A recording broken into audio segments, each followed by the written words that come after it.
Hi viewers, நான் உங்கள் Rekha cooking channel Rekha பேசுகிறேங்க. இன்றைக்கி நம்ம காலிஃப்ளவர் சில்லி எப்படி எளிமையான முறையில் செய்கிறதுன்னு பார்க்கலாம். வாங்க வீடியோக்குள்ளே போகலாம். இப்போ தான் என் சேனலை முதல் முறையாக பார்க்குறீங்கன்னா சப்ஸ்கிரைப் பண்ணிக்கோங்க, கூடவே பெல் ஐக்கானை கிளிக் பண்ணிக்கோங்க. நான் இது போல் காலிஃப்ளவர் சில்லிக்கு 2 காலிஃப்ளவருங்க கட் பண்ணி எடுத்திருக்கேன். ரொம்ப பெரிய பெரிய பூவாக இருக்கிறத இது போல் கட் பண்ணிக்கலாம். கொஞ்சம் சிறு பூவாக இருக்கிறத அப்படியே போட்டுக்கலாம். ஒரு பாத்திரத்தில் தண்ணி இந்தளவுக்கு எடுத்துக்கலாங்க. தாராளமாக வேகணும். இப்போ இந்த தண்ணியில் நம்ம கொஞ்சமாக உப்பு சேர்த்துக்கலாம். இதுலேயே கொஞ்சமாக மஞ்சள்தூள் சேர்த்துக்கலாங்க. இப்போ தண்ணி நல்லா கொதி வரட்டும்.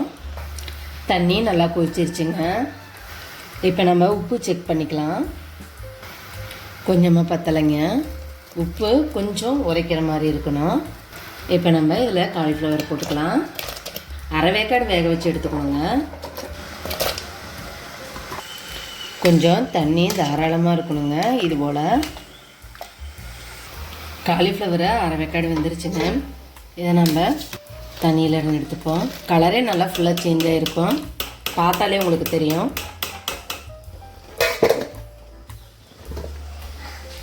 இப்போ நம்ம ஒரு கடாயில் தேங்காய் எண்ணெய் ஊற்றி வச்சுக்கலாங்க. தேங்காய் எண்ணெயில் காலிஃப்ளவர் பிடிச்சோம்னா நல்ல மணமாகவும் இருக்கும், டேஸ்ட்டாகவும் இருக்குங்க. இது போல் எடுத்து வச்சு பற்ற வச்சுக்கலாங்க. நம்ம வேக வச்சு எடுத்து வச்சுருக்க காலிஃப்ளவரில் இது போல் சின்ன கரண்டியில் 3 கரண்டி பவுட்ரு சேர்க்குறேங்க, சில்லி பவுட்ருங்க.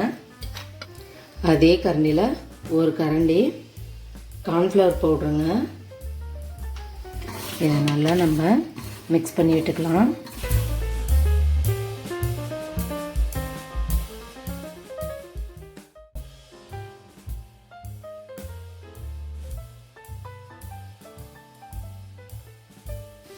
பவுடர்லாம் கொஞ்சம் ஒட்டாமல் ட்ரையாக இருக்க மாதிரி இருக்குது. அதனால் லேசாக தண்ணி தெளிச்சுக்கோங்க. ஒரு ஸ்பூன் அளவு தெளிச்சிங்கன்னா போதும்.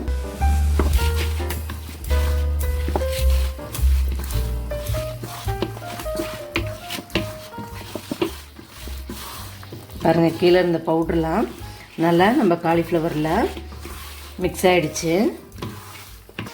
இதுபோல் கொஞ்சம் கூட தண்ணியே இல்லாமல் இப்படி ட்ரையாக பிசைஞ்சு எடுத்து போட்டிங்கன்னா தான் காலிஃப்ளவரில் ஆயில் இழுக்காது. இல்லைன்னா ஃபுல்லாக ஆயில் எடுத்துருங்க. இதை கொஞ்சம் கவனமாக பார்த்துருந்து செய்யுங்க. கடாயில் எண்ணெய் நல்லா காஞ்சிருச்சுங்க.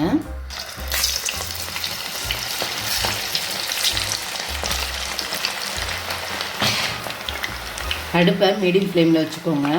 காலிஃப்ளவர் வேக கொஞ்சம் லேட் ஆகும்.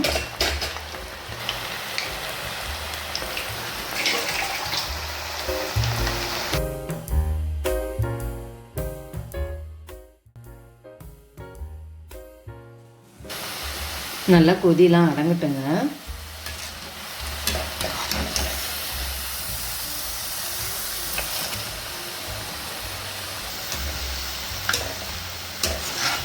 காலிஃப்ளவரை நல்லா மணம் வந்துருச்சுங்க.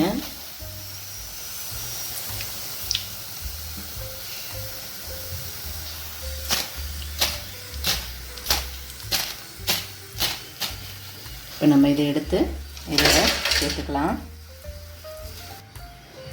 பாருங்கள், இன்னொரு முறை பொரிச்சு காமிக்கிறேன்.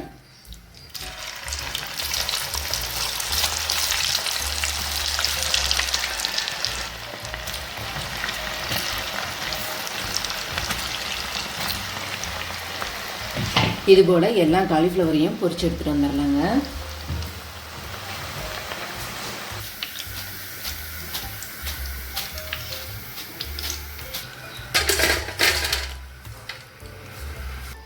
இது போல் எல்லா காலிஃப்ளவரையும் நம்ம பொரிச்சு எடுத்துகிட்டு வந்தாச்சுங்க.